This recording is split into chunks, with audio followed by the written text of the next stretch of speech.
Good morning संपूर्ण students. आज हम हिंदी विषय पढ़ेंगे क्लास 7th के लिए सुबोध भारती हिंदी पाठमाला से पाठ 3 अन्याय का परिमार्जन। तो आइए शुरू करते हैं। क्षमा सबसे बड़ा गुण है, यह मनुष्य का आभूषण है। क्षमा मांगने और क्षमा करने वालों के मन से दुर्भाव दुर्विचार दूर हो जाते हैं और मन निर्मल हो आनंदमय हो जाता है। आइए पढ़ें। पहले उच्चारण कर लेते हैं। उच्चारण अभ्यास। सिद्धांत, अक्खड़, सन्यासी, परिमार्जन, स्तब्ध, मंथन। ठीक है, ये सब कठिन शब्द हैं, हो सके तो इनको आप लिखने की प्रैक्टिस करिए। अब शुरू करते हैं कहानी। गांधी जी की एक विशेषता थी जिसने गांधी जी को एक सामान्य मानव से महामानव बनाया था। वे जिस विचार, सिद्धांत अथवा आदर्श को स्वीकार करते थे उसे जीवन में उतारकर मानव जीवन का अभिन्न अंग बनाकर ही चैन लेते थे। एक सिद्धांत गांधी जी का यह था कि समाज में सभी मनुष्यों को समान आदर, समान प्रतिष्ठा मिलनी चाहिए। कोई मनुष्य ऊंचा नहीं, कोई नीचा नहीं, कोई मनुष्य बड़ा नहीं, कोई छोटा नहीं। एक बार गांधी जी मुंबई में अपने एक मित्र के बंगले पर ठहरे। उनके साथ स्वामी आनंद नामक उनके एक सहयोगी भी थे। वे अहमदाबाद से प्रकाशित होने वाले गांधी जी के नवजीवन तथा यंग इंडिया साप्ताहिकों के मुद्रण तथा प्रकाशन की व्यवस्था करते थे। मित्र का रसोइया गांधी जी का तो बड़ा आदर करता था, परंतु उनके साथियों की ज्यादा परवाह नहीं करता था। मालिक के बंगले पर ठहरने वाले बड़े मेहमानों की खुशामद और छोटे मेहमानों की उपेक्षा करना वह अच्छी तरह जानता था। एक दिन भोजन करवाते समय उसने स्वामी आनंद का अपमान कर दिया। स्वामी ठहरे मान के धनी, उस पर अक्खड़ सन्यासी और स्वभाव के उग्र, क्रोध में आपा खो बैठे। थाली पर से उठ गए, दांत पीसते रसोइये के पास गए और उसे इतनी जोर से का तमाचा मारा, उसे क्या किया, बहुत जोर का तमाचा मारा कि उसके सामने धरती गोल गोल घूमने लगी। दृष्टि उसकी धुंधला गई। वह जहां खड़ा था वहीं धम्म से बैठ गया। मतलब बहुत जोर से उन्होंने एक तमाचा लगाया था। होश आने पर वह उठा। गांधी जी के पास जाकर उसने शिकायत की, महाराज, स्वामी जी ने मुझे बड़ी जोर का तमाचा मारा। गांधी जी ने देखा कि रसोइये के बाएं गाल पर स्वामी की उंगलियों के नीले नीले निशान उभर आए हैं।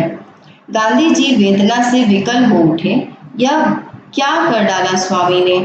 रसोइया एक मामूली नौकर है, तो क्या उसकी कोई इज्जत, कोई प्रतिष्ठा नहीं है? क्या हम उस पर कैसा भी अन्याय, कैसा भी अत्याचार कर सकते हैं? इंग्लैंड के लोग अपने अदना से अदना नौकर को भी कोई काम बताएंगे तो उसे प्लीज शब्द से संबोधित करेंगे और काम हो जाने पर थैंक यू कहने की शिष्टता दिखाए बिना नहीं रहेंगे। इसके विपरीत हम हिंदुस्तानी क्या करेंगे? हम दूसरों के नौकरों को अपमानित ही नहीं, तमाचा मारने तक की गुस्ताखी करेंगे। गांधी जी ने स्वामी आनंद को बुलवाया। स्वामी इस बुलावे का रहस्य समझ गए। कुछ घबराए से गांधी जी के सामने आए। गांधी जी ने प्रश्न किया, स्वामी, तुमने इस घर के रसोइये को तमाचा मारा? मारा तो सही, क्यों मारा? उसने मेरा अपमान किया, इसलिए तुम उस पर हाथ चलाओगे स्वामी? मैं सब कुछ बर्दाश्त कर सकता हूँ बापू, परंतु अपमान नहीं कर सह सकता। भद्र वर्ग के किसी व्यक्ति ने तुम्हारा अपमान किया होता तो क्या तुमने उसे तमाचा मारा होता? शायद मार दिया होता, परंतु भीतर के संदेह ने स्वामी के स्वर को धीमा और कोमल कर दिया। कभी नहीं मारते, गांधी जी ने दृढ़ता से कहा। रसोइये पर तुमने स्वच्छंद बनकर हाथ चला दिया क्योंकि वह एक अदना नौकर है और तुम उसकी कोई इज्जत, आबरू या प्रतिष्ठा नहीं मानते। स्वामी मौन रहे, नीची नजर किए फर्श को ताकते रहे, नीचे देखते रहे। मतलब अभी जाओ और रसोइये से अपने अपराध की क्षमा मांगो, गांधी जी ने आदेश दिया। स्वामी आनंद को अपने कानों पर विश्वास नहीं हुआ। बापू मुझसे छोटे से रसोइये से क्षमा मांगने को कह रहे हैं। परंतु न तो स्वामी ने गांधी जी के आदेश का विरोध किया और न उसके पालन का भाव दिखाया। स्वामी को मौन खड़ा देखकर गांधी जी ने तेज शब्दों में कहा, स्वामी, अपनी प्रतिष्ठा का तुम्हें इतना ख्याल है और रसोइये की प्रतिष्ठा का कुछ नहीं। वह मामूली नौकर है, इसलिए वह मनुष्य नहीं रहा। उसका मान सम्मान सब खत्म हो गया। उससे क्षमा मांगकर यदि तुम इस अन्याय का परिमार्जन नहीं करोगे तो मेरे साथ तुम नहीं रह सकोगे। एक क्षण के लिए स्वामी स्तब्ध रह गए। एक ओर उनका मान भंग था तो दूसरी ओर बापू का त्याग। मनोमंथन चला।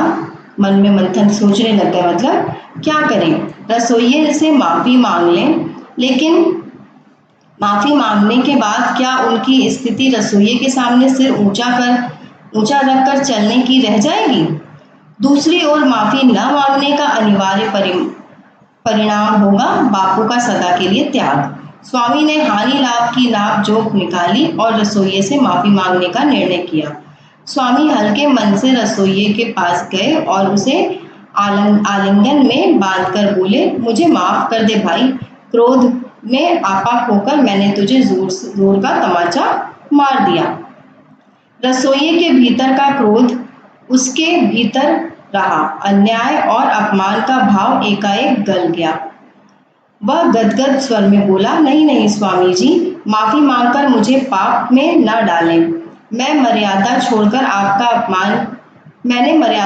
आपका अपमान किया है, इसलिए माफी तो मुझे आपसे मांगनी चाहिए।